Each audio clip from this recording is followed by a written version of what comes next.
So what are we doing? It's cold in the garage, so what could be better? Doing yoga with the girls by the fire. Not a bad way to spend the evening. Nice and relaxing. Watching a 220-pound powerlifter flop around the living room for 12 minutes. There's 12 minutes of your life you'll never get back.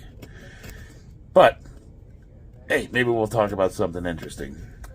A lot of people have asked me, why is my son not in a lot of my videos? And it never really occurred to me, but I don't know if I told you guys. Aiden is not Christina's. So Aiden was born, I was previously married, and if you do the math, he's 12 years old.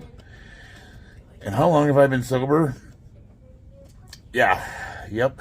So that was right at the end of my escapades, we'll say.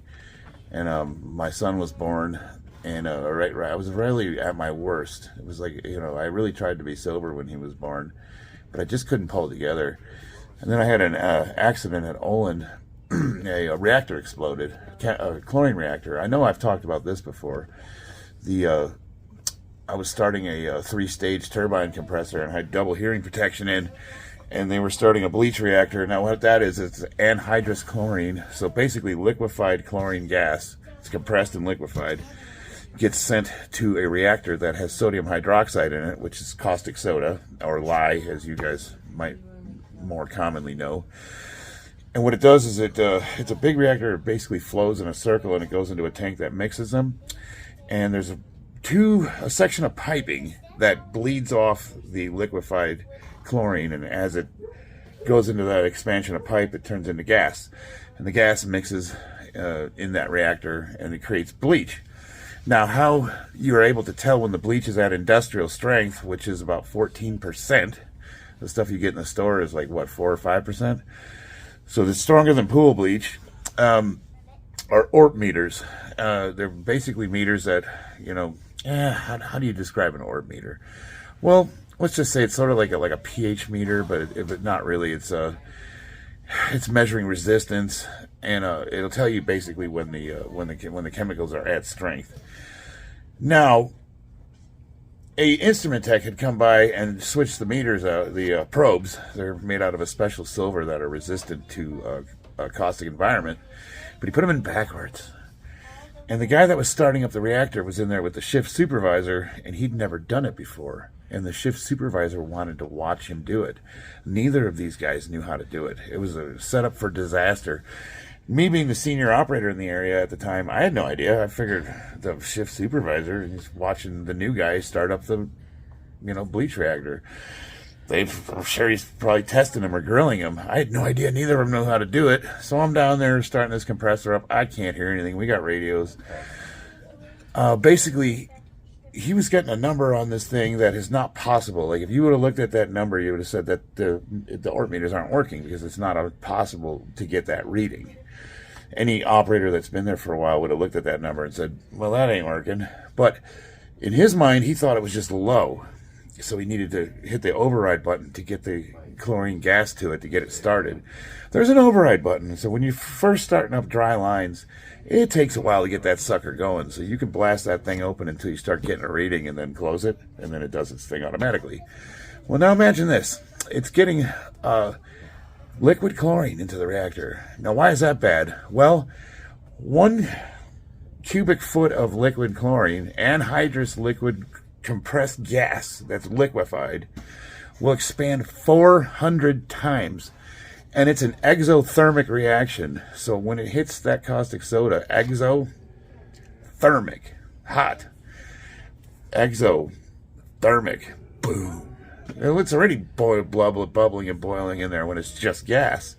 But when it's liquid, it's a recipe for an explosion. Now, I don't know if you've ever been in a chlorine gas cloud, but I'm here to tell you, it's not the most suitable environment for a human life. I don't know, chlorine, oxygen, So anyway, as you can imagine, he's sitting there hitting that override and just douching this thing with liquefied chlorine gas. It explodes, and it releases, 20, 30 pounds of chlorine, which, as I said, expands 400 times, creates this big green cloud of death, envelops those two that are in that room, and this cloud starts expanding. And they're yelling and screaming over the radio, and I could barely hear them. This a 3-turbine compressor. Think about this as a chiller. It's basically an HVAC system, and it's huge. It's like a jet engine. So I walk away, and I'm listening to the radio, and I'm trying to hear them, and I hear chlorine release, and I can kind of get a whiff of it in the air. And I heard storage tanks. So I'm thinking, go to the storage tanks. Well, they were saying go away from the storage tanks. Do not go to the storage tanks. Proximity, like they're trying to give me landmarks. I look up at the windsocks. There's windsocks that tell you which direction the wind's going in, and it is dead. There is no wind. So I'm like, well, shit, I guess I'll go to the storage tanks. I couldn't tell which way the wind's blowing. I walked right into the middle of that cloud. I had no idea. So they were telling me to run away from the storage tanks. In this cloud, I had this escape respirator, and I'm already breathing the gas. This escape respirator is good for about 15 seconds. I put it in, and already it's cached. It's just a little charcoal filter, basically. It's a AG AV100 or P100 standard organic escape respirator. And I'm running through this cloud, and I'm just trying to pick a direction, but I didn't realize I was going deeper into it. And finally, when I was enveloped by green, you could see the green. I literally had the thought, this is it. You know, I made peace. I'm going to die. Like, this is it. I'm done. I'm holding my breath, and I'm already fighting to not suck air in.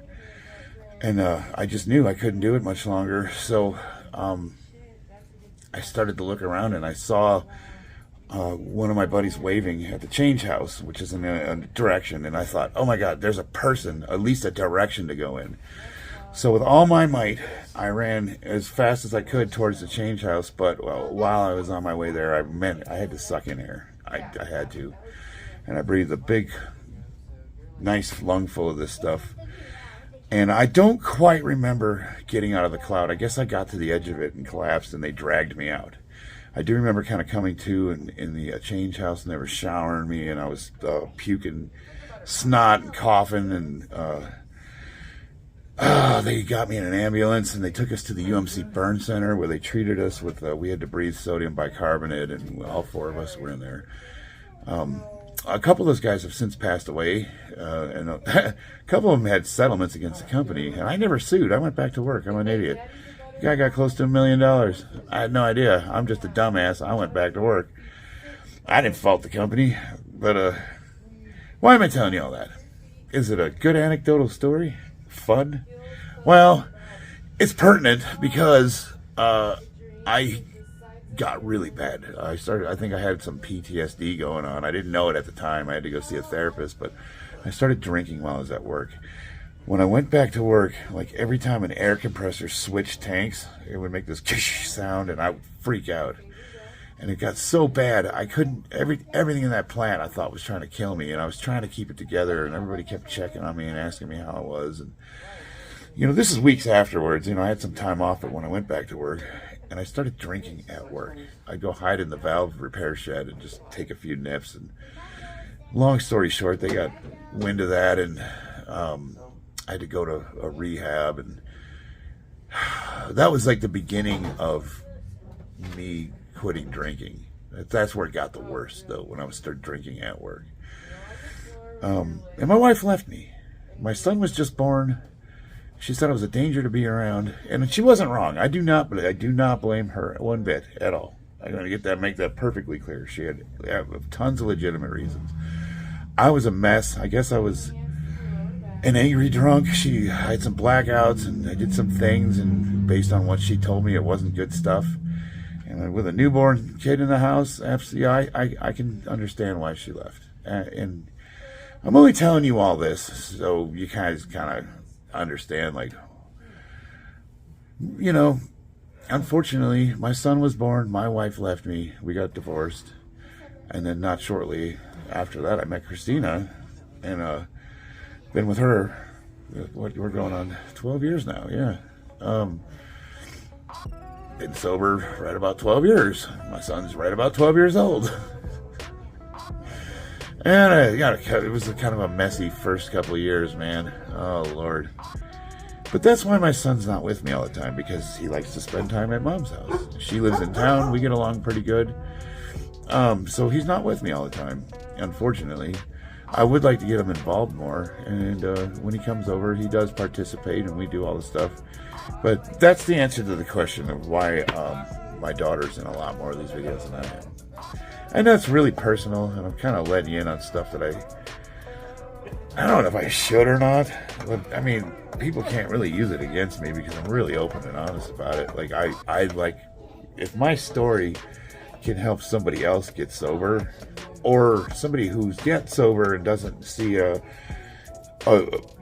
light at the end of the tunnel. Like, a lot of guys I was in rehab with, they get sober and they didn't have jobs to go to. They didn't have careers or skills.